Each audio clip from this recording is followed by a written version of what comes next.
ಪುಟ್ಟ ಮಕ್ಕಳ ಕೈಗೆ ಕಾರು ಮತ್ತು ಬೈಕಿನ ಕೀಗಳನ್ನು ಕೊಡೋದಕ್ಕಿಂತ ಮುಂಚೆ ಪೋಷಕರು ಸ್ವಲ್ಪ ಯೋಚನೆ ಮಾಡಬೇಕಾಗಿದೆ. ಕಲಬುರಗಿಯಲ್ಲಿ ನಡೆದಿರುವಂತಹ ಘಟನೆಯೊಂದು ಪೋಷಕರ ಅಜಾಗರೂಕತೆ ಮಗುವಿನ ಸಾವಿಗೆ ಕಾರಣ ಆಗಿರುವುದು. 3 ವರ್ಷದ ಮಗು ಬಲಿಯಾಗಿದೆ ಪೋಷಕರ ನಿರ್ಲಕ್ಷ್ಯಕ್ಕೆ. ಕಾರಿನ ಒಳಗೆ 3 ವರ್ಷದ ಮಗು ಉಸಿರುಗಟ್ಟಿ ಮೃತಪಟ್ಟಿರುವುದು. ಬಸವಪ್ರಭು ಅಂತ ಮಗುವಿನ ಹೆಸರು. ಹೆಂಗೆ ಅಂತಂದ್ರೆ ಕಾರಿನ ಬಳಿ ತಂದೆ ಮಾತನಾಡ್ತಾ ನಿಂತಿದ್ರಂತೆ. ಮಗು ಕೈಯಲ್ಲಿ ಕೀ ಇತ್ತು. ಕೀ ಓಪನ್ ಮಾಡಿ ಮಗು ಕಾರ್ನ ಒಳಗೆ ಹೋಗಿದೆ. ಕಾರ್ ಲಾಕ್ ಆಗಿದೆ. ತಂದೆ ಗೊತ್ತೇ ಇಲ್ಲ ಈ ರೀತಿಯಲ್ಲಿ ಆಗಿರೋದು. ಮಗು ಉಸಿರುಗಟ್ಟಿ ಮೃತಪಟ್ಟಿದೆ.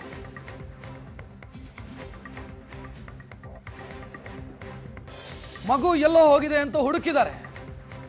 ಮಿಸ್ ಆಗಿದೆ ಮಗು. ಬಟ್ ಮಗು ಕಾರ್ನ ಕೀಯನ್ನ ಅನ್ಲಾಕ್ ಮಾಡಿ ಕಾರ್ನ ಒಳಗೆ ಕೂತಿತ್ತು. ಡಿಕ್ಕಿ ಒಳಗೆ ಕೂತಿತ್ತಂತೆ ಮಗು. ಇವರು ಎಲ್ಲಾ ಕಡೆ ಹುಡುಕಿದ್ದಾರೆ, ಮಗು ಇಲ್ಲ ಅಂತ. ಮತ್ತೆ ಕಾರ್ ಹತ್ರ ಬಂದಾಗ ಗೊತ್ತಾಗಿದೆ ಡಿಕ್ಕಿಯಲ್ಲಿ ಮಗು ಉಸಿರುಗಟ್ಟಿ ಮೃತಪಟ್ಟಿದೆ. ಬಸವಪ್ರಭು ಅಂತ 3 ವರ್ಷದ ಮಗು ಮೃತಪಟ್ಟಿರೋದು.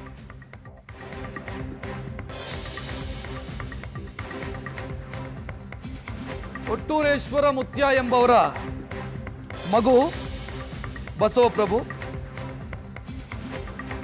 ತಮ್ಮ ಶಾಲೆಯ ಬಳಿ ಕಾರನ್ನು ನಿಲ್ಲಿಸಿ ಮಾತುಕತೆ ನಡೆಸ್ತಿದ್ರಂತೆ. ಇವರು ಕಾರೊಳಗೆ ಆಟ ಆಡ್ತಾ ಡಿಕ್ಕಿಯೊಳಗೆ ಬಿದ್ದಿದ್ದಂತ ವಸ್ತುವನ್ನು ಎತ್ತೋದಕ್ಕೆ ಹೋಗಿದೆ ಮಗು. ಡಿಕ್ಕಿಗೆ ಬಿದ್ದು ಅಲ್ಲೇ ಉಸಿರುಗಟ್ಟಿ ಮೃತಪಟ್ಟಿರೋದು.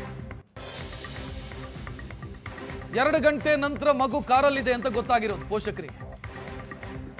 ಬಂದು ನೋಡಿದಾಗ ಮಗು ಉಸಿರುಗಟ್ಟಿ ಮೃತಪಟ್ಟಿತು.